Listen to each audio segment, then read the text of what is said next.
In this section, we'll look at one branch of the subclavian that's important in the thorax, the internal thoracic artery.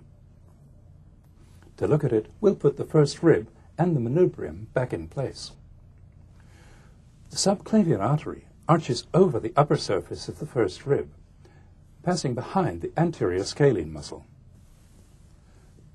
Before passing behind the anterior scalene, it gives up these branches: the thyrocervical, the vertebral,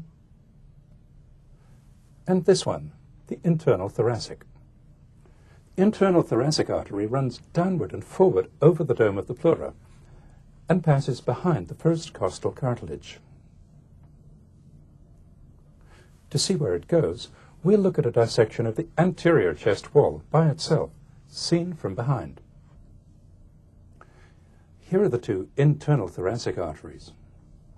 After passing behind the first rib, which is here, each one runs down the inside of the chest wall, just lateral to the sternum, in front of the transversus thoracis muscle. Its branches supply the anterior chest wall. Its distal continuation, known as the superior epigastric artery, supplies the upper part of the anterior abdominal wall, as we'll see in the next section. Now we'll return to the aorta. We've seen the arch. Now we'll look at the descending aorta. To get a clear look at it, we'll take the heart and the arch of the aorta out of the picture. The descending aorta runs downwards in close company with the esophagus. The esophagus lies medial to it up here, in front of it down here. We'll remove the esophagus. On each side, the descending aorta gives off this series of posterior intercostal arteries, one for each of the intercostal spaces except the first two.